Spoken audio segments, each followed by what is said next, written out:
CGL വേണ്ട കുറച്ച് para ജമ്പേഴ്സിൻ്റെ questions ആണ്. അപ്പോൾ പലരും ചോദിക്കും എന്തിനാണ് CGL വേണ്ടി ഇപ്പോഴേ പ്രിപ്പയർ ചെയ്യുന്നത്? ഫെബ് ഇപ്പോൾ ഓൾമോസ്റ്റ് മിഡിലായി അല്ലേ?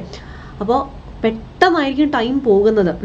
നമുക്കൊരു നോട്ടിഫിക്കേഷൻ വരുവാണെങ്കിൽ, അതായത് ഒരു ജൂൺ ജൂലൈയിലൊക്കെ നോട്ടിഫിക്കേഷൻ വന്നു കഴിഞ്ഞാൽ എങ്ങനെ പോയി കഴിഞ്ഞാൽ ഒരു സെപ്റ്റംബർ ഒക്ടോബറിനകത്ത് നമുക്ക് എന്താണെങ്കിലും CGL വേണ്ടി നമുക്ക് എക്സാം എക്സ്പെക്റ്റ് ചെയ്യാം. അപ്പോൾ ആ ലാസ്റ്റ് മിനിറ്റ് പഠിക്കാൻ നിൽക്കാതെ ഇപ്പോഴേ പ്രാക്ടീസ് ചെയ്ത് കഴിഞ്ഞാൽ അതായിരിക്കും ഏറ്റവും നല്ലത്. അതുകൊണ്ട് തന്നെ നമുക്ക് സിസ്റ്റമാറ്റിക് ആയിട്ട് ഓരോ ടോപ്പിക് വൈസ് ഇടയ്ക്ക് മിക്സ്ഡ് ആയിട്ട് അങ്ങനത്തെ ഓരോ സെക്ഷൻ ബൈ സെക്ഷനായിട്ട് നമുക്ക് പ്രാക്ടീസ് ചെയ്ത് തുടങ്ങാം. ഓക്കെ, സോ ഇന്ന് നമ്മൾ കാണാൻ പോകുന്നത് ഇത് വളരെ ഒരു ഷോർട്ട് സെഷനാണ്. ജസ്റ്റ് നിങ്ങൾക്ക് ഒരു ഇൻട്രൊഡക്ഷൻ പോലെ ഞാൻ തരുന്നതേ ഉള്ളൂ. ഓക്കെ, ജസ്റ്റ് ഒരു ഇൻട്രൊഡക്ഷൻ പോലെ തരുവാണ്. അപ്പോൾ നമുക്ക് എങ്ങനെ CGL വേണ്ടി പാരാ ജമ്പേഴ്സ് ചെയ്ത് നോക്കാം എന്നൊക്കെ നമുക്ക് നോക്കാം. കാരണം ഈ പാരാ ജമ്പേഴ്സ് എന്ന് പറഞ്ഞു കഴിഞ്ഞാൽ ഇന്ന ക്വസ്റ്റ്യൻ വരും, ഇന്ന മോഡൽ വരും, അങ്ങനെ നമുക്ക് പറയാൻ പറ്റില്ല. അത്യാവശ്യം വായിക്കുന്നവരാണെങ്കിൽ നമുക്ക് ജമ്പിൾഡ് ആയിട്ട് കിടക്കുന്ന സ്റ്റേറ്റ്മെൻറ്റ്സിനെയൊക്കെ നമുക്ക് അറേഞ്ച് ചെയ്യാൻ പറ്റും. അപ്പോൾ അതാണ് പാരാ ജമ്പിളുടെ ഒരു പാറ്റേൺ എന്ന് പറയുന്നത്. അപ്പോൾ ലെറ്റ്സ് ബിഗിൻ. ഓക്കെ, അപ്പം ഞാൻ ഇന്നത്തെ ദിവസം ഞാനൊരു 5 പാരാ ജമ്പിൾ ക്വസ്റ്റ്യൻസ് കൊണ്ടുവന്നിട്ടുണ്ട്. നമുക്കതൊന്ന് സോൾവ് ചെയ്ത് നോക്കാം. Okay, yes. അപ്പോൾ അതിനു മുമ്പ് ആപ്പ് ഡൗൺലോഡ് ചെയ്യാത്തവരുണ്ടെങ്കിൽ ഒന്ന് ആപ്പ് ഡൗൺലോഡ് ചെയ്യുക. അതിനകത്തായിരിക്കും നിങ്ങൾക്ക് ലൈവ് ക്ലാസ്സസ്, അതായത് പെയ്ഡ് ആയിട്ടുള്ള സ്റ്റുഡൻസിൻ്റെ ലൈവ് ക്ലാസ്സസ്, റെക്കോർഡ് സെഷൻസ്, അതേപോലെ നിങ്ങൾക്ക് മെൻറ്ററിങ്ങും കാര്യങ്ങളും എല്ലാം ഈ ആപ്പിനകത്തുണ്ട്. ദിശ ഓൺലൈൻ എന്നുള്ള ആപ്പ് ഒന്ന് ഡൗൺലോഡ് ചെയ്യുക. Okay, yes. അതേപോലെ തന്നെ നമുക്ക് ഓഫ്ലൈനായിട്ട് ട്രിവാൻഡ്രം, കൊട്ടാരക്കര ആൻഡ് കാലിക്കറ്റ് 3 നമുക്ക് ഓഫ്ലൈൻ ബാച്ചസ് ഉണ്ട്.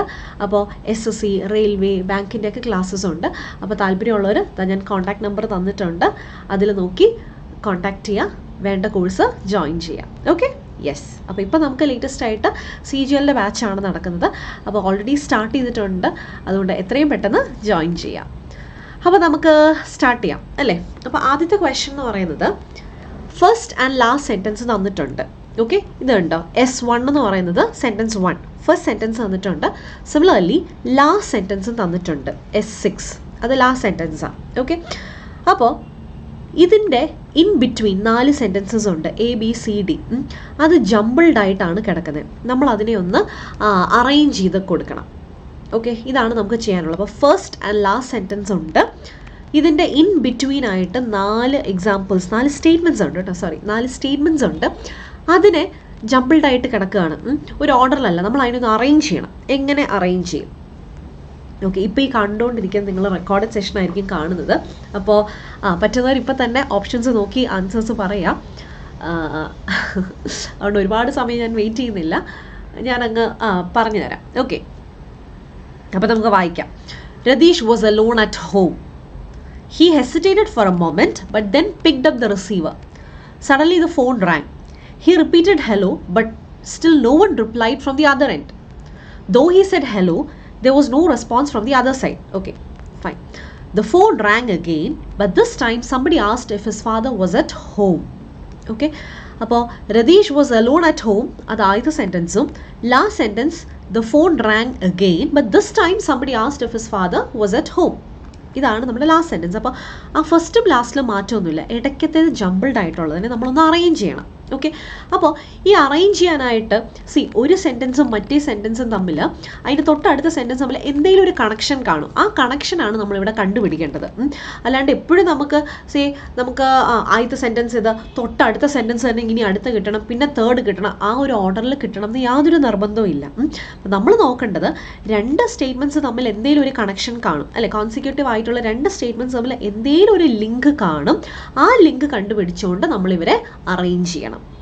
ഓക്കെ, അപ്പോൾ നമുക്ക് നോക്കാം. ഇവിടെയൊക്കെ ഓപ്ഷൻസ് ഉണ്ട്. ഓപ്ഷൻസ് ഉള്ള സമയത്ത് നമ്മൾ കൂടുതൽ ചിന്തിക്കേണ്ട ആവശ്യമില്ല. നമുക്ക് ആ ഓപ്ഷൻസ് അനുസരിച്ച് ഒരു പ്രോപ്പറായിട്ടൊരു ഫ്ലോ വരുന്നുണ്ടോ എന്ന് നോക്കാം. അപ്പം നോക്കാം. Ratheesh was alone at home, option 1 നോക്കാം. Suddenly the phone rang. He hesitated for a moment but then picked up the receiver. Okay, though he said hello, there was no response from the other side. He repeated hello but still no one replied from the other end. അത് കേട്ടിട്ട് meaning full ആണെന്ന് തോന്നുന്നുണ്ട്, ഒരു flow വരുന്നുണ്ട്. അതവിടെ നിൽക്കട്ടെ. നമുക്ക് second option വായിക്കാം. Ratheesh was alone at home. ഇനി D, though he said hello. ചുമ്മാ ഇരിക്കുമ്പോൾ ഹലോ എന്ന് പറയുമോ? ഇല്ലല്ലോ. അപ്പോൾ ഇത്രയാണ്. രതീഷ് ഒറ്റയ്ക്കായിരുന്നു വീട്ടിൽ. അവൻ ഹലോ പറഞ്ഞിട്ടും ഓപ്പോസിറ്റ് സൈഡിൽ നിന്ന് റെസ്പോൺസ് ഒന്നും ഇല്ലായിരുന്നു. അപ്പോൾ എന്താണേലും ഈ ഡി അല്ല അടുത്ത സ്റ്റേറ്റ്മെൻറ്റ്, അത് പോയി. ഇനി വീണ്ടും 4th ഓപ്ഷൻ നോക്കാം. സിയിൽ തുടങ്ങുമെന്ന് നോക്കാം. സിയിൽ ഹി റിപ്പീറ്റഡ് ഹലോ. വെറുതെ വീട്ടിലിരിക്കുന്ന ഒരാൾ ഹലോ എന്ന് റിപ്പീറ്റ് ചെയ്യുമോ? ഇല്ലല്ലോ. അപ്പോൾ അതും പോയി. ഓക്കെ, അപ്പോൾ അതൊരു ക്ലൂ ആണ്. He repeated hello. He repeated hello. ഈ റിപ്പീറ്റഡ് ഹലോ എന്ന് പറയുമ്പം അതിന് മുന്നേ ഒരു ഹലോ ആൾ പറഞ്ഞിട്ടുണ്ട് അല്ലേ? അതിന് മുന്നേ ഒരു ഹലോ പറഞ്ഞിട്ടുണ്ട്. അത് നമ്മുടെ മൈൻഡിലൊന്ന് ഓർത്ത് വെക്കുക കേട്ടോ. ഓക്കെ, അതവിടെ നിൽക്കട്ടെ. ഇനി 3rd ഓപ്ഷൻ എന്താണ്? Alone at home. Suddenly the phone rang. 3rd ഓപ്ഷനാണ് വായിക്കുന്നത്. Suddenly the phone rang. He repeated hello. Repeated hello ആണോ?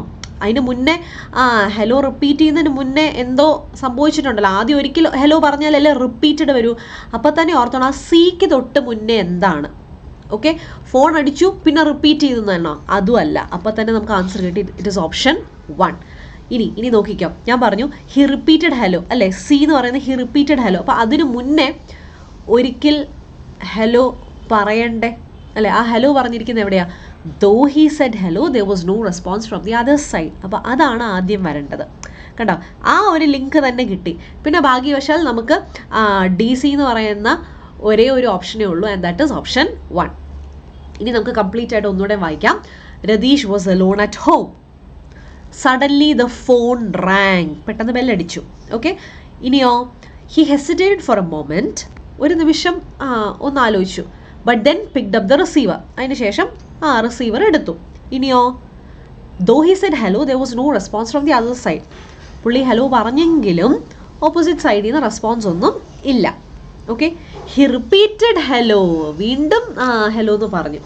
സ്റ്റിൽ ഓപ്പോസിറ്റ് സൈഡിൽ നിന്ന് റിപ്ലൈ ഒന്നും ഇല്ല. ഇനി the phone rang again. But this time someone or somebody asked if his father was at home. വീട്ടിൽ അച്ഛനുണ്ടോ എന്ന് ചോദിച്ചു. കണ്ടോ? So BADC, it is option 1. അപ്പോൾ പറ്റുമെങ്കിൽ ഇങ്ങനത്തെ ലിങ്ക് കണ്ടുപിടിക്കാൻ പറ്റുമെങ്കിൽ നമുക്ക് എളുപ്പത്തിൽ കണ്ടുപിടിക്കാം. പിന്നെ ഓപ്ഷൻസ് ഉള്ളത് കൊണ്ട് 4 ഓപ്ഷൻസും ആദ്യം വായിച്ചു നോക്കുക. ഒരു മീനിങ് ഫുൾ ആയിട്ട് ഒരു ഫ്ലോ, ഒരു സീക്വൻസ് വരുന്നുണ്ടോ എന്ന് ചെക്ക് ചെയ്യാം കേട്ടോ.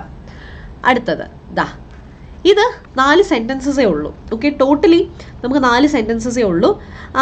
എല്ലാം ജംബിൾഡ് ആയിട്ട് കിടക്കും. അതിനെ അറേഞ്ച് ചെയ്യണം. ഓക്കെ, അപ്പോൾ ഈ 2 ടൈപ്പിൽ ഏതെങ്കിലും ആയിരിക്കും നമുക്ക് CGL നമുക്ക് എക്സ്പെക്ട് ചെയ്യാവുന്നത്. ഒന്നെങ്കിൽ ഫസ്റ്റ് ആൻഡ് ലാസ്റ്റ് സെൻറ്റൻസ് തരുന്നതും അതിൻ്റെ ഇടയ്ക്കുള്ളത് ജംബിൾഡ് ആയിട്ട് കിടക്കുന്നതും, അതല്ലെങ്കിൽ ഈ പറയുന്ന എല്ലാ സെൻറ്റൻസസും ജംബിൾഡ് ആയിട്ട് കിടക്കുന്നത്. അപ്പോൾ ഇതിൽ ഏതെങ്കിലും നമുക്ക് ചെയ്യാം. ഓക്കെ, വായിക്കൂ. രണ്ടാമത്തെ question. The cafe's owner says he is interested in conservation and hopes customers will realize the animals are worth saving. Okay, the cafe's owner says he is interested in conservation. ഇത് A ആണ്. Okay, he is interested in conservation and hopes customers will realize the animals are worth saving even though they often have a bad reputation. None of them are venomous. Poisonous alla. Meaning customers can get up close and personal with the reptiles. Here you sip your drink in the company of 35 snakes. This cafe, which has just opened in Tokyo, is not for the faint-hearted. വായിക്കുമ്പോൾ സിമ്പിളാണ്. ഒന്ന് arrange ചെയ്യോ? Options നോക്കി arrange ചെയ്താൽ മതി. The cafe's owner says he is interested in conservation. അപ്പോൾ കഫേയുടെ owner, ഏത് cafe? ആദ്യം കഫേനെ കുറിച്ച് പറയണ്ടേ? കഫേ എവിടെയാണെന്ന് ആലോചിക്കുക. ഓക്കെ, കഫേ എവിടെയാണ്? None of them are venomous. Them ആരെക്കുറിച്ചാണ് പറയുന്നത്? ആവോ. Here you sip your drink in the company of 35 snakes. Here എവിടെ? This cafe which has just opened in Tokyo is not for the faint hearted. അപ്പോൾ ഇവിടെ തന്നെ clues കിടപ്പുണ്ട്. ഇനി options നോക്കിയാൽ മതി. എന്താണേലും option 3 and 4 the cafe's owner says he's interested in conservation. അതിന് ഏത് കഫേയുടെ ഓണറാണ്? ആദ്യം കഫേനെ കുറിച്ച് പറയണ്ടേ? അപ്പോൾ എയിൽ സ്റ്റാർട്ട് ചെയ്യാൻ വഴിയുണ്ടോ? ഇല്ല. എയിൽ എന്താണേലും സ്റ്റാർട്ട് ചെയ്യില്ല. ദ കഫേസ് ഓണർ എന്ന് പറയണമെങ്കിൽ ആദ്യം കഫേനെ കുറിച്ച് പറയണം. കഫേ പറഞ്ഞു കഴിഞ്ഞാലല്ലേ നമുക്ക് കഫേയുടെ ഓണറിനെ കുറിച്ച് സംസാരിക്കാൻ പറ്റൂ. അപ്പോൾ A പോയി. ഇനി 2 ഓപ്ഷൻസിലും തന്നിട്ടുള്ളത് ഡി വെച്ചാണ് സ്റ്റാർട്ട് ചെയ്തിരിക്കുന്നത്. നോക്കാം, ഡി വെച്ച് നോക്കാം നമുക്ക്. This cafe which has just opened in Tokyo is not for the faint hearted. അപ്പോൾ ഒരു പർട്ടിക്കുലർ കഫേ ഇൻ ടോക്കിയോ പുതുതായിട്ട് സ്റ്റാർട്ട് ചെയ്തതാണ്, അത് ലോല ഹൃദയം ഉള്ളവർക്ക് പറ്റിയതല്ല. Okay, D. ഇനി ബി ആണോ സി ആണോ? ബി ആണെങ്കിൽ none of them are venomous. ആരെക്കുറിച്ചാണ് പറയുന്നത്? അതിൽ ഒരെണ്ണം പോലും പോയിസണസ് അല്ല. ഏതിനെക്കുറിച്ചാണ് ആവോ? അപ്പോൾ എന്താണെങ്കിലും ബിയിൽ തുടങ്ങുമോ? ഇല്ല. അപ്പോൾ പിന്നെ ഉള്ളത് സി എന്താ? Here you sip your drink in the company of 35 snakes. അപ്പോൾ ആദ്യം തന്നെ ഒരു കഫേനെ കുറിച്ച് പറയാണ്, ടോക്കിയോയിൽ ഓപ്പൺ ചെയ്തൊരു കഫേനെ കുറിച്ച് പറയാണ്. അത് ലോല ഹൃദയന്മാർക്ക് പറ്റിയതല്ല. പിന്നെയോ ഇവിടെ you sip your drink in the company of 35 snakes. ചുറ്റും 35ഓളം സ്നേക്സ് ഉണ്ട്. അവരുടെ കമ്പനിയിലാണ് നമ്മളൊരു ഡ്രിങ്ക് നമ്മൾ സിപ്പ് ചെയ്യുന്നത്. നമുക്ക് എന്തെങ്കിലും കോഫിയോ അല്ലെങ്കിൽ ടീയോ അങ്ങനെ എന്തെങ്കിലും അല്ലെങ്കിൽ ഷേക്സോ എന്തെങ്കിലുമൊക്കെ വേണമെങ്കിൽ നമ്മുടെ ഡ്രിങ്ക് നമ്മൾ സിപ്പ് ചെയ്യുന്നത് ചുറ്റും റെപ്റ്റൈൽസ്, ചുറ്റും സ്നേക്സിൻ്റെ ഒരു അകമ്പടിയോടുകൂടിയാണ്. ഓക്കെ, ഇനി none of them are venomous. അപ്പോൾ ചുറ്റും 35 സ്നേക്സ് ഉണ്ട്, അതിൽ ഒരെണ്ണം പോലും പോയിസണസ് അല്ല എന്ന് പറഞ്ഞാൽ കസ്റ്റമേഴ്സിന് എണീറ്റ് അടുത്ത് ചെന്ന് ഈ റെപ്റ്റൈൽസുമായിട്ട് അല്ലെങ്കിൽ ഈ സ്നേക്സുമായിട്ട് ഭയങ്കര പേഴ്സണലായിട്ട് അതിനെ താലോലിച്ചൊക്കെ പോകാൻ പറ്റും. ഓക്കെ, എന്നിട്ട് കഫേയുടെ ഓണർ എന്താ പറയുന്നത്? He's interested in conservation. ഇവരെയൊക്കെ പരിപാലിക്കാനാണ് പുള്ളിക്ക് താല്പര്യം. ഓക്കെ, ആൻഡ് പുള്ളിയുടെ ഒരു പ്രതീക്ഷയുണ്ട്. എന്താണ്? Customers will realise the animals are worth saving. Okay, ഇവർക്കൊരു ബാഡ് റെപ്യൂട്ടേഷൻ, പാമ്പെന്ന് പറയുമ്പോൾ നമുക്കൊരു പേടിയുണ്ടല്ലോ. അപ്പോൾ പാമ്പിന് പൊതുവേ ഒരു ബാഡ് റെപ്യൂട്ടേഷൻ ഉണ്ടെങ്കിൽ പോലും ദേ ആർ വർത്ത് സേവിങ് എന്നൊരു മെസ്സേജാണ് ആ പർട്ടിക്കുലർ കഫേയുടെ ഓണർ കൊടുക്കാനായിട്ട് ശ്രമിക്കുന്നത്. And it is option 1.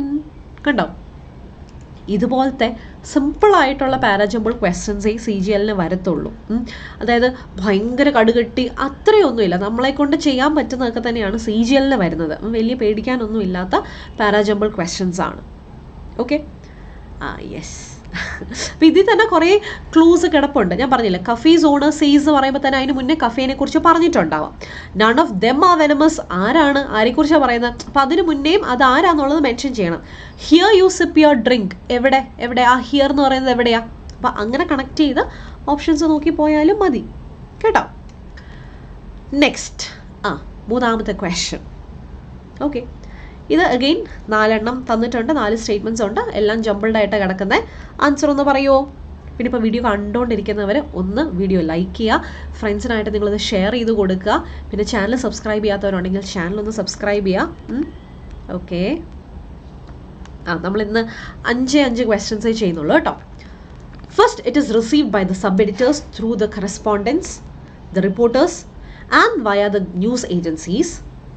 Next, it is passed on to the chief sub-editor who thoroughly checks the matter again and makes changes if necessary. The sub-editors then examine the news and reword it if needed. ഇതെല്ലാം tongue twist ആണല്ലോ. And reword it if needed.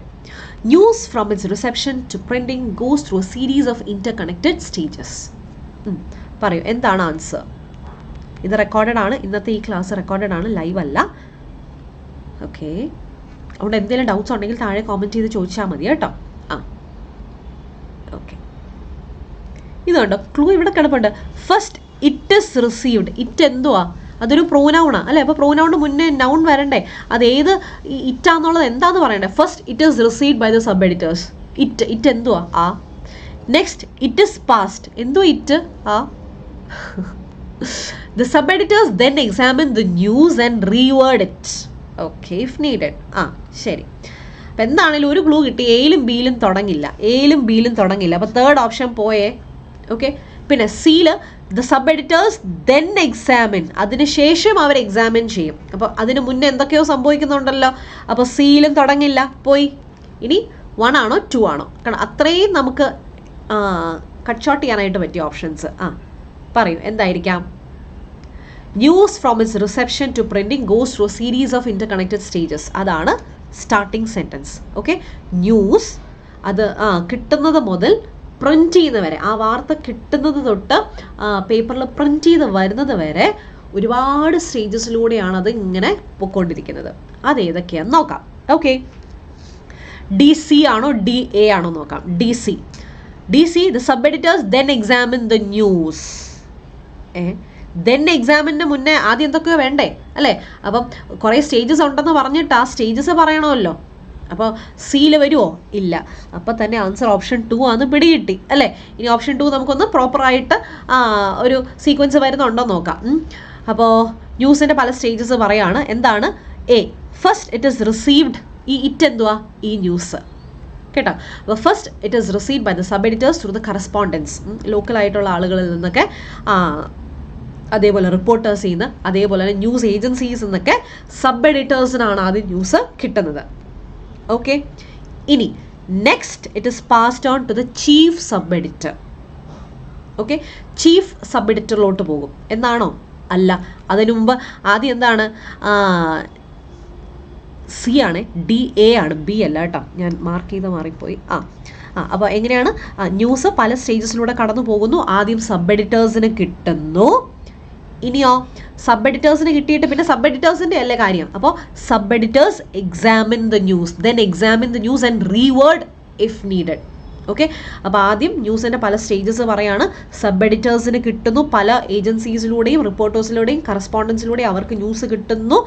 എന്നിട്ട് അവർ ആ news അത് ശരിയാണോ എന്ന് അവരൊന്ന് examine ചെയ്യുന്നു. എന്നിട്ട് ആവശ്യമുണ്ടെങ്കിൽ അവിടെ ഇവിടെയൊക്കെ ഒന്ന് റീവേർഡ് ചെയ്യും if required.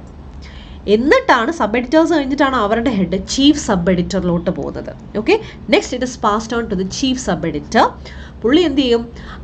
Who thoroughly checks the matter again and makes changes if necessary. അങ്ങനെയാണ് ന്യൂസിൻ്റെ ഒരു പ്രോസസ്സ് പോകുന്നത്. അത്രയും ഇൻ്റർ കണക്റ്റഡ് സ്റ്റേജസ് ഇതിന് ഉണ്ട്. Okay, next. അയ്യോ, ഇത് ഓപ്ഷൻസ് കാണാൻ പറ്റുന്നുണ്ടോ? നാലാമത്തെ ഓപ്ഷൻ കാണാൻ പറ്റുന്നുണ്ടോ എന്ന് എനിക്കൊരു സംശയം. ഞാൻ അതിനൊന്ന് ചെറുതാക്കി തരാവേ. നാലാമത്തെ ഓപ്ഷന് അതൊന്ന് ചെറുതാക്കി കാണിച്ചു തരാം. ഓക്കെ, എന്നാലേ നിങ്ങൾക്കത് കാണത്തുള്ളൂ. ഇപ്പം കാണാൻ പറ്റുമെന്ന് തോന്നുന്നു. Okay, yes. അഗെയിൻ ഇവിടെ 4 സെൻറ്റൻസസ് ആണ്, ഫുള്ള് ജമ്പിൾഡ് ആയിട്ടാണ് കിടക്കുന്നത്. നമുക്ക് അതിനെ ഒന്ന് സെറ്റ് ചെയ്യാം. നോക്കിയിട്ട് ആൻസർ പറയുമോ? An environmental group performed a necropsy on the animal and found about 40 kilograms of plastic, including grocery bags and rice sacks. A 4.7 meter long whale died on Saturday in Philippines, where it was stranded a day earlier. It's very disgusting and heartbreaking, he said. We've done necropsies on 61 dolphins and whales in the last 10 years, and this is one of the biggest amounts of plastic we have seen. The animal died from starvation and was unable to eat because of the trash filling its stomach, said Daryl Blashley, director of Debone Collector Museum. Okay. എന്താ സംഭവിച്ചത്? ഒരു വെയിൽ ചത്തുപോയി അല്ലേ? എന്തുകൊണ്ടാണ്? അത് പട്ടിണി കിടന്നാണ് ചത്തുപോയത്. കാരണം ഒരുപാട് വേസ്റ്റ് ഇങ്ങനെ അതിൻ്റെ സ്റ്റമക്കിലോട്ട് വന്ന് ഫൈനലി അതിനൊന്നും കഴിക്കാൻ പറ്റാണ്ടുള്ള അവസ്ഥയിലാണത് ചത്തുപോയത്. ഇതാണ് നമ്മുടെ പാരാജമ്പിളുടെ സെൻറ്റൻസസ് അല്ലേ? നമ്മളിനി അതിനെ ഒന്ന് അറേഞ്ച് ചെയ്യണം. ഓക്കെ, ഒന്ന് അറേഞ്ച് ചെയ്യണം. അപ്പോൾ ABD അല്ലേ? ഓക്കെ, ശരി. B എന്താണ്? 4.7 meter long whale died. Okay, എയിൽ എന്താ? Environmental group performed a necropsy on the animal. ഏത് ആനിമൽ? അപ്പോൾ ആദ്യം ആനിമലിനെ കുറിച്ച് പറയണമല്ലോ അല്ലേ? ആദ്യം ആനിമലിനെ കുറിച്ച് പറഞ്ഞാലല്ലേ അവിടെ ഒരു നെക്രോപ്സി അവർ ചെയ്തു എന്ന് പറയാൻ പറ്റുള്ളൂ. മനസ്സിലായി? ഇങ്ങനെ വേണം നമ്മളൊന്ന് കണക്ട് ചെയ്യാനായിട്ട്. അപ്പോൾ ഓപ്ഷൻസ് ഉണ്ടേ പോലും നമുക്ക് അതിനെ ഒന്ന് പതുക്കെ ഒന്ന് സെറ്റ് ചെയ്തെടുക്കണമെങ്കിൽ എന്തേലും ഒരു ക്ലൂ കാണും. അപ്പോൾ ആ ക്ലൂ വെച്ച് വേണം നമ്മൾ മുന്നോട്ട് പോകാനായിട്ട് കേട്ടോ. അപ്പോൾ നെക്രോപ്സി ഓൺ ദി ആനിമൽ, ആദ്യം തന്നെ പറയട്ടെ, ഈ നെക്രോപ്സി എന്ന് പറയുന്നത് ഒരു ആനിമൽ, അതായത് ഒരു ഡെഡ് ആനിമലിൻ്റെ സർജിക്കൽ എക്സാമിനേഷനാണ്. ഇപ്പോൾ മനുഷ്യർ മരിച്ചു പോയി കഴിഞ്ഞാൽ ഈ പറയുന്ന നമ്മുടെ പോസ്റ്റ്മോർട്ടം നടത്തുക എന്ന് പറയുന്നത് പോലെ തന്നെ ഒരു ഓട്ടോപ്സി പോലെ തന്നെ പോസ്റ്റ്മോർട്ടം മനുഷ്യരിൽ നടത്തുന്ന പോലെ തന്നെ ഡെഡ് ആനിമലിന് ആ ആനിമൽ എന്തുകൊണ്ട് ചത്തു എന്ന്, കാരണം നമ്മൾ മനുഷ്യരെയാണ് മരിക്കുക എന്ന് പറയുന്നത്, ആനിമൽസിനെ നമ്മൾ ചത്തുപോകാന്നാണല്ലോ പറയുന്നത്, വിത്ത് ഓൾ ഡ്യൂ റെസ്പെക്റ്റ്. അപ്പോൾ എന്തുകൊണ്ട് ആ ആനിമൽ ചത്തുപോയി എന്ന് അതിനെ ഒന്ന് അനലൈസ് ചെയ്യാൻ വേണ്ടിയാണ് ഒരു സർജിക്കൽ എക്സാമിനേഷനാണ് ഒരു ഡെഡ് ആനിമലിൻ്റെ, അതാണ് നെക്രോപ്സി എന്ന് പറയുന്നത്. ഓക്കെ, അപ്പോൾ environmental group performed a necropsy on the animal. ഏത് ആനിമൽ? അപ്പോൾ എയിൽ തുടങ്ങുമോ? ഇല്ല. ഓക്കെ, ഡിയിൽ എന്താ? The animal died from starvation. ഏത് ആനിമൽ? ചുമ്മാ തുടക്കത്തിൽ കൊണ്ട് ആനിമൽ ഡൈ ചെയ്തു എന്ന് പറയാൻ പറ്റുമോ? ഇല്ല. അപ്പോൾ ബിയിലാണ് തുടങ്ങുന്നത്, ആണല്ലോ. ബിയിൽ എന്താ പറഞ്ഞിരിക്കുന്നത്? 4.7 മീറ്റർ ലോങ് വെയിൽ, അത്രയും നീളമാണ്, അത്രയും ലെങ്ത് ഉള്ളൊരു whale died on Saturday in Philippines where it was stranded a day earlier. Okay, ശരി. അപ്പോൾ അതിന് നമുക്ക് എന്താണേലും നമുക്ക് സ്റ്റാർട്ട് ചെയ്യാമല്ലോ അല്ലേ? ഓക്കെ, അപ്പോൾ ഒരു ലോങ് വെയിൽ ചത്തുപോയി. ഓക്കെ, സ്ട്രാൻഡിയ എന്ന് പറഞ്ഞാൽ എന്താണ്? അത് തന്നെ അങ്ങ് തീരത്തങ്ങ് അടിഞ്ഞുകൂടി എന്നതാണ്. ഓക്കെ, അതാണ് ഉദ്ദേശിക്കുന്നത്. സ്ട്രാൻഡഡ് വെയിൽ എന്ന് പറഞ്ഞു കഴിഞ്ഞാൽ അതങ്ങ് ഇങ്ങനെ കടൽ തീരത്ത് വന്നങ്ങ് അടിഞ്ഞുകൂടി എന്നതാണ് മീൻ ചെയ്യുന്നത്. ഓക്കെ, അപ്പോൾ ഒരു ദിവസം മുന്നേ വന്ന് അടിഞ്ഞുകൂടിയതായിരുന്നു. ഓക്കെ, അപ്പോൾ അങ്ങനെ ഒരു വെയിൽ ചത്തു. ഇനി എന്താണ്? ഇനി രണ്ടിടത്തും ഓപ്ഷൻസിൽ എ ആ പറഞ്ഞിരിക്കുന്നത്. അപ്പോൾ കറക്റ്റാണ്. ഒരു ഗ്രൂപ്പ് എന്ത് ചെയ്തു? അവർ നെക്രോപ്സി പെർഫോം ചെയ്തു and found about 40 kilograms of plastic including grocery bags and rice sacks. എന്തൊരു കഷ്ടമാണെന്ന് ആലോചിച്ച് നോക്കിക്കേ അല്ലേ? 40 കിലോ ഓഫ് പ്ലാസ്റ്റിക് ആണ്. ഇതുകൊണ്ടാണ് പ്ലാസ്റ്റിക്കൊക്കെ പ്രോപ്പറായിട്ട് ഡിസ്പോസ് ചെയ്യുക, കഴിയുന്നതും പ്ലാസ്റ്റിക് യൂസ് ചെയ്യരുത്. നമുക്ക് എത്ര വേണ്ടെന്ന് വെച്ച് കഴിഞ്ഞാലും ചിലപ്പോൾ നമുക്ക് വേണ്ടി വരും. അങ്ങനെ ഉപയോഗിക്കുന്നുണ്ടെങ്കിൽ അത് പ്രോപ്പറായിട്ട് തന്നെ അതിനെ ഡിസ്പോസ് ചെയ്യുക. ഇതുപോലെ ചുമ്മാ ഇങ്ങനെ വെള്ളത്തിലോട്ടും അവിടെ ഇവിടേക്കും ഒന്നും കളയരുത് കേട്ടോ. ഓക്കെ, അപ്പോൾ 40 kilos ഓഫ് പ്ലാസ്റ്റിക് ആണ്. അതിനകത്ത് ഗ്രോസറി ബാഗ്സ് ഉണ്ട്, ഈവൻ റൈസ് സാക്സ്, അരി ചാക്കുകൾ വരെ ഉണ്ടായിരുന്നു ആ പാവം ആനിമലിൻ്റെ സ്റ്റമക്കിനകത്ത്. 40 kilos. ഓക്കെ, ഇനി ബാക്കി സി ഡി ആണോ ഡി സി ആണോ? ഓക്കെ, സി ഡി ആണോ ഡി സി ആണോ? അതാണ് നമുക്ക് നോക്കേണ്ടത്. സി ഡി ആണോ ഡി സി ആണോ? സിയിൽ it's very disgusting and heart breaking. We have done necropsies on 61 dolphins and whales. This is one of the biggest amount. Okay, അതാണോ? അതോ the animal died from starvation as one and was unable to eat എന്നാണോ? Clue കിടപ്പുണ്ട്. ഇതുണ്ടോ? He said എന്ന് പറഞ്ഞിട്ടുണ്ട്. ഈ he ആരാ? അപ്പോൾ ആദ്യം അയാളെക്കുറിച്ച് പറയണമല്ലോ. അപ്പോൾ എന്താണേലും ഡി ആണ്, പിന്നെയാണ് C. And the option is 3. Third ഓപ്ഷനാണ് കറക്റ്റ്. കാരണം ആ ഹീ എന്ന് പറയുമ്പോൾ ഹീ ആരാന്ന് പറയണം. ഓക്കെ, അപ്പോൾ ഈ നെക്രോപ്സി നടത്തിയിട്ട് എന്ത് സംഭവിച്ചു? അവരത് പറഞ്ഞത് എന്താണ്?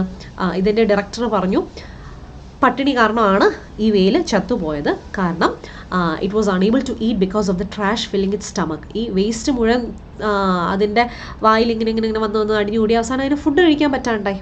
അങ്ങനെ പട്ടിണി കിടന്ന് മരിച്ചതാണ്. ഓക്കെ, ചത്തതാണ്. It's very disgusting and heart breaking. അതിനുശേഷമാണ് പറഞ്ഞത് ഇങ്ങനത്തെ ഒരു സംഭവം ഭയങ്കര വേദനാജനകമാണ് അല്ലേ? നമ്മൾ ഒരുപാട് നെക്രോപ്സീസ് ഇതുപോലെ നടത്തിയിട്ടുണ്ട്. ഒരു 61 ഡോൾഫിൻസ് ആൻഡ് വെയിൽസ് കഴിഞ്ഞ 10 വർഷമായിട്ട് അത്രയും നടത്തിയിട്ടുണ്ട്. And this is one of the biggest amounts of plastic we have seen. ഇത്രയും, അതായത് 40 കിലോ പ്ലാസ്റ്റിക് ഒരു ആനിമലിൻ്റെ ശരീരത്തിൽ എന്ന് പറയുമ്പോൾ ഓർത്ത് നോക്കിക്കേ. Okay, so answer is option 3. Clear ആണല്ലോ? അപ്പോൾ ഇങ്ങനെ നമുക്ക് എന്തെങ്കിലും ഡൗട്ട് ഉണ്ടെങ്കിൽ, ഇപ്പോൾ ഈ ഓപ്ഷൻസ് തന്നിട്ട് പോലും നമുക്ക് എന്തെങ്കിലും ഡൗട്ട് ഉണ്ടെങ്കിൽ ഇതിനകത്ത് തന്നെ ക്ലൂ കിടപ്പുണ്ട്. ഒരു സെൻറ്റൻസും മറ്റേ സെൻറ്റൻസും തമ്മിൽ എങ്ങനെ ലിങ്ക് ചെയ്യണമെന്ന് ക്ലൂ കിടപ്പുണ്ട്. അത് പ്രോപ്പറായിട്ട് കണ്ടുപിടിക്കാൻ പറ്റണം. ഇതാണ് നമ്മുടെ പാരാജമ്പിളുടെ ഒരു മെയിൻ സ്ട്രാറ്റജി എന്ന് പറയുന്നത്. ആൻഡ് യെസ്, നമ്മുടെ ലാസ്റ്റ് ക്വസ്റ്റ്യനിലോട്ട് പോവാണ്. സിമ്പിളായിട്ടുള്ള 4 സെൻറ്റൻസസ് ആണ്, ജമ്പിൾഡായിട്ട് കിടക്കുന്നു, പറയാം. ആൻഡ് ദിസ് ഈസ് ആ last question for the day. അപ്പോൾ നിങ്ങൾ ആരെങ്കിലും സബ്സ്ക്രൈബ് ചെയ്യാത്തവരുണ്ടെങ്കിൽ ഒന്ന് സബ്സ്ക്രൈബ് ചെയ്യുക ചാനൽ. കാരണം ഒരുപാട് ഇതുപോലത്തെ വീഡിയോസ്, യൂസ്ഫുൾ ആയിട്ടുള്ള കോണ്ടൻറ്റ് വീഡിയോസ് വരുന്നുണ്ട്, ഫ്രീ ആയിട്ട് ദിശയിൽ കൊടുക്കുന്നുണ്ട്. അപ്പോൾ നിങ്ങളതൊന്ന് സബ്സ്ക്രൈബ് ചെയ്യുക ചാനൽ കേട്ടോ. അതുപോലെ വീഡിയോ ലൈക്ക് ചെയ്യുക. അപ്പോൾ നിങ്ങൾക്ക് ഫ്യൂച്ചർ റെഫറൻസിന് വേണ്ടി പഠിക്കാൻ പറ്റും. ഓക്കെ, ഒന്ന് വായിച്ചിട്ട് ആൻസർ പറയൂ. ലൈവ് സെഷൻ അല്ലാത്തത് കൊണ്ടാണ് ഞാൻ ഒരുപാട് ടൈം എടുക്കാത്തത്. കാരണം നിങ്ങൾക്ക് ജസ്റ്റ് പോസ് ചെയ്താണെങ്കിലും വായിക്കാമല്ലോ. ഓക്കെ, അപ്പോൾ നമുക്ക് സ്റ്റാർട്ട് ചെയ്യാം. Okay, When we can't laugh at the same joke again, why should we cry over the same problems? One day he told them a joke and everyone roared with laughter. People came to a wise man to complain about the same problems every time. When he repeated the joke twice, nobody laughed anymore. Okay. എന്താണ് സംഭവം?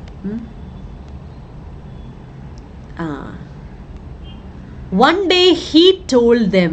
He ആരാ? Them ആരാ? No idea. അപ്പോൾ ബിയിൽ start ചെയ്യോ? ഇല്ല, പോയി. അടുത്തത്, when he repeated the joke. He repeated, ആരാ ഹി? ആവോ അറിഞ്ഞൂടാ. അപ്പോൾ ഡിയിലും സ്റ്റാർട്ട് ചെയ്യില്ല. ഓക്കെ, ഇനി എ ആണോ സി ആണോ? സിയിൽ എന്താ? People came to a wise man to complain about the same problems every time. Okay, ശരി. പീപ്പിൾ, ആളുകൾ ഒരു വൈസ് മാൻ്റെ അടുത്ത് ചെന്ന് എന്നും ഒരേ പ്രോബ്ലംസ് തന്നെ ഇങ്ങനെ വന്ന് പറഞ്ഞുകൊണ്ടിരുന്നു, കംപ്ലെയിൻ ചെയ്തുകൊണ്ടിരുന്നു. ഇനി അതിൻ്റെ ആ ഓപ്ഷൻ നമുക്ക് നോക്കാം. ഫോർത്ത് ഓപ്ഷൻ നമുക്ക് നോക്കാം. സി കഴിഞ്ഞിട്ട് ബി അല്ലേ? ഓക്കെ, ഇങ്ങനെ ആളുകൾ ഇങ്ങനെ വന്ന് ഈ മനുഷ്യൻ്റെ അടുത്ത്, ഈ വൈസ് മാൻ്റെ അടുത്ത് ചെന്ന് ഇങ്ങനെ സെയിം പ്രോബ്ലം ഇങ്ങനെ പറഞ്ഞുകൊണ്ടിരിക്കുക. ഇപ്പോൾ എൻ്റെ ആൻറ്റി ഇങ്ങനെയാണ്, അല്ലെങ്കിൽ അമ്മായിമ്മ ഇങ്ങനെയാണ്, അങ്ങനെ ഓരോരുത്തരും സെയിം പ്രോബ്ലം തന്നെ ഡെയിലി വന്ന് റിപ്പീറ്റ് ചെയ്തുകൊണ്ടിരിക്കുക. ഓക്കെ, ഇനി B. One day he told them a joke and every one road with laughter. ഒരു ദിവസം പുള്ളി ഒരു തമാശ പറഞ്ഞു, എല്ലാവരും അങ്ങ് ഭയങ്കര പൊട്ടിച്ചിരിച്ച് അട്ടഹസിച്ച് ഭയങ്കര സന്തോഷം, എല്ലാവരും ഭയങ്കരമായിട്ട് അങ്ങ് ചിരിച്ചു. ഓക്കെ, ഹി ആരാ? ഈ വൈസ് മാൻ. ദെം ആരാ? പീപ്പിൾ. ഓക്കെ, അപ്പോൾ സി ബി. ഇനി എന്താ? D. When he repeated the same joke twice. അടുത്ത ദിവസം വന്നപ്പോഴും പുള്ളി ഇതേ ജോക്ക് ആവർത്തിച്ചു. അപ്പോൾ ആർക്കും വലിയ ചിരി വന്നില്ല. ഓക്കെ, അപ്പോൾ പുള്ളി ചോദിച്ചൊരു കാര്യമാണ്, എന്താണ്? When we can laugh at the same joke again, why should we cry over the same problems? നമുക്ക് ഒരു ദിവസം പറഞ്ഞ ജോക്ക് രണ്ടാമത്തെ ദിവസം നമുക്ക് അത് ആസ്വദിക്കാൻ പറ്റുന്നില്ലെങ്കിൽ, നമുക്ക് സന്തോഷിക്കാൻ പറ്റുന്നില്ലെങ്കിൽ, പിന്നെ എന്തിനാണ് ഒരു സെയിം പ്രോബ്ലം, ഒരേ കാര്യത്തെ ചൊല്ലി നമ്മൾ വീണ്ടും വീണ്ടും കരയുന്നത്? നമുക്കൊരു പ്രശ്നം, ഒരു സെയിം കാര്യത്തെ ചൊല്ലി നമുക്ക് സന്തോഷിക്കാൻ പറ്റുന്നില്ലെങ്കിൽ പിന്നെ എന്തിനാണ് നമ്മൾ അതേ കാര്യത്തെ ചൊല്ലി ദുഃഖിക്കുന്നത്? എന്തെങ്കിലും പോയിന്റ് ഉണ്ടോ? അല്ലേ? ശരിക്കും നമ്മുടെ ലൈഫുമായിട്ട് റിലേറ്റ് ചെയ്യാൻ പറ്റുന്ന ഒരു പാസേജ് ആയിട്ട് എനിക്ക് തോന്നുന്നു, അല്ലേ? അതാണ്. അപ്പം നിങ്ങൾക്ക് കുറച്ച് സ്റ്റുഡൻസ് പറയും, ഞങ്ങൾ കഴിഞ്ഞ പ്രാവശ്യം അറ്റൻഡ് ചെയ്തതാണ് പക്ഷെ കിട്ടിയില്ല. സാരമില്ല, ഇപ്പോൾ ഒരു തവണ കിട്ടിയില്ലെങ്കിൽ നമുക്ക് അവിടെ നിന്ന് എക്സ്പീരിയൻസാണ് കിട്ടുന്നത്, അല്ലേ? നമുക്ക് ആ എക്സ്പീരിയൻസ് വെച്ച് അടുത്ത പ്രാവശ്യം നമുക്ക് ഒന്നുകൂടെ ഒന്ന് പ്രാക്ടീസ് ചെയ്യാനായിട്ട് പറ്റണം. ഓക്കെ, സോ നമ്മുടെ ആൻസർ എന്ന് പറയുന്നത് ഓപ്ഷൻ 4 ആണ്. People came to a wise man, എന്നിട്ടോ one day he told them a joke, പിന്നെ വീണ്ടും റിപ്പീറ്റ് ചെയ്ത് ആരും ചിരിച്ചില്ല. And when we can laugh at the same joke again, why should we cry over the same problems? It is option 4. അപ്പോൾ പാരാജമ്പിൾസിനെ കുറിച്ച് നിങ്ങൾക്ക് ഒരു ഐഡിയ കിട്ടിക്കാണും. അപ്പോൾ നമ്മുടെ CGL ചോദിക്കുന്നത് ഇങ്ങനെയാണ്, ഒന്നെങ്കിൽ ഇതുപോലത്തെ 4 ക്വസ്റ്റ്യൻസ്, 4 or 5 സെൻറ്റൻസസ് തന്നിട്ട് ജമ്പിൾഡ് ആയിട്ട് കിടക്കുന്നതിന് നമ്മൾ അറേഞ്ച് ചെയ്യണം. അതേപോലെ തന്നെ ഫസ്റ്റ് ആൻഡ് ലാസ്റ്റ് സെൻറ്റൻസ് തന്നിട്ട് ഇൻ ബിറ്റ്വീൻ ആയിട്ടുള്ള സെൻറ്റൻസസ് ജമ്പിൾഡ് ആയിട്ട് കിടക്കും, അങ്ങനെ അറേഞ്ച് ചെയ്യാനായിട്ടും വരും. അപ്പോൾ നമുക്ക് ബേസിക്കലി നമുക്ക് ആദ്യത്തെ ഒരു ക്ലൂ കിടക്കുന്നത് ഓഫ് കോഴ്സ് നമ്മുടെ ഓപ്ഷൻസ് ആണ്. 4 ഓപ്ഷൻസും വായിച്ച് നോക്കുക. ഏതാണോ നമുക്കൊരു പ്രോപ്പർ ഒരു സീക്വൻസ് വരുന്ന പോലെ നമുക്ക് തോന്നുന്നത് അത് ഫിക്സ് ചെയ്യാം. ഓക്കെ, പക്ഷേ ഇറ്റ്സ് നോട്ട് നെസസറി നമുക്ക് കറക്റ്റ് സീക്വൻസ് കിട്ടണം എന്ന് നമുക്ക് നിർബന്ധമില്ല. അപ്പോൾ ഓപ്ഷൻസ് ഒരു പരിധി വരെ നമ്മളെ ഹെൽപ്പ് ചെയ്യും. രണ്ടാമത്തത്, നമ്മൾ തന്നെ ഓരോ സെൻറ്റൻസസും വായിക്കുക. എന്നിട്ട് ഞാൻ ഫിൽട്ടർ ചെയ്ത പോലെ തന്നെ, അതായത് one day he told them, ഈ ഹീ ആരാ ദെം ആരാ അറിഞ്ഞുകൂടാ, അപ്പോൾ അവരെക്കുറിച്ച് നേരത്തെ മെൻഷൻ ചെയ്തിട്ടുണ്ടാവണം. അങ്ങനെ നമ്മൾ ലോജിക്കായിട്ട് തിങ്ക് ചെയ്യണം. അങ്ങനെ കണക്ട് ചെയ്ത് ആൻസർ കണ്ടെത്താനായിട്ട് ശ്രമിക്കുക. അപ്പോൾ പാരാജമ്പിൾസ് എന്ന് പറഞ്ഞു കഴിഞ്ഞാൽ ഒരുപാട് ടഫായിട്ടുള്ള ക്വസ്റ്റ്യൻസ് ഒന്നും വരത്തില്ല. പക്ഷേ നമുക്ക് വായിച്ചിട്ട് നമുക്ക് ആ ഓൺ ടൈം നമുക്ക് എക്സാമിന് ഏത് ക്വസ്റ്റ്യൻ ആണോ കിട്ടുന്നത് അതിനെ ആ മൊമെൻറ്റിൽ നമുക്കതിനെ അറേഞ്ച് ചെയ്യാനായിട്ട് സാധിച്ചെങ്കിൽ ഓൾ ഡൺ. ഓക്കെ, അപ്പോൾ അത് നോക്കുക. അപ്പോൾ അതിന് വേണ്ടി അത്യാവശ്യം വായിക്കുക. ഓക്കെ, വായിക്കുന്നവരാവുക. വായിച്ചാൽ മാത്രമേ നമുക്ക് അങ്ങനെ ഒരു ക്വസ്റ്റ്യൻ കിട്ടിക്കഴിഞ്ഞാൽ അതിനെ പ്രോപ്പറായിട്ട് നമുക്ക് അറേഞ്ച് ചെയ്യാനായിട്ട് സാധിക്കുകയുള്ളൂ. ഓക്കെ, അപ്പോൾ അത്രയും പറഞ്ഞുകൊണ്ട് ഇന്നത്തെ ഈ സെഷൻ ഞാൻ വൈൻഡപ്പ് ചെയ്യാണ്. അപ്പോൾ നിങ്ങൾക്ക് എന്തെങ്കിലും ഡൗട്ട്സും കാര്യങ്ങളൊക്കെ ഉണ്ടെങ്കിൽ താഴെ ഒന്ന് കോമെൻറ്റ് ചെയ്യാം. And this is me Reema signing off. അപ്പോൾ നമുക്ക് വീണ്ടും അടുത്ത ക്ലാസ്സിൽ കാണാം. Till then bye bye and take care. Thank you so much.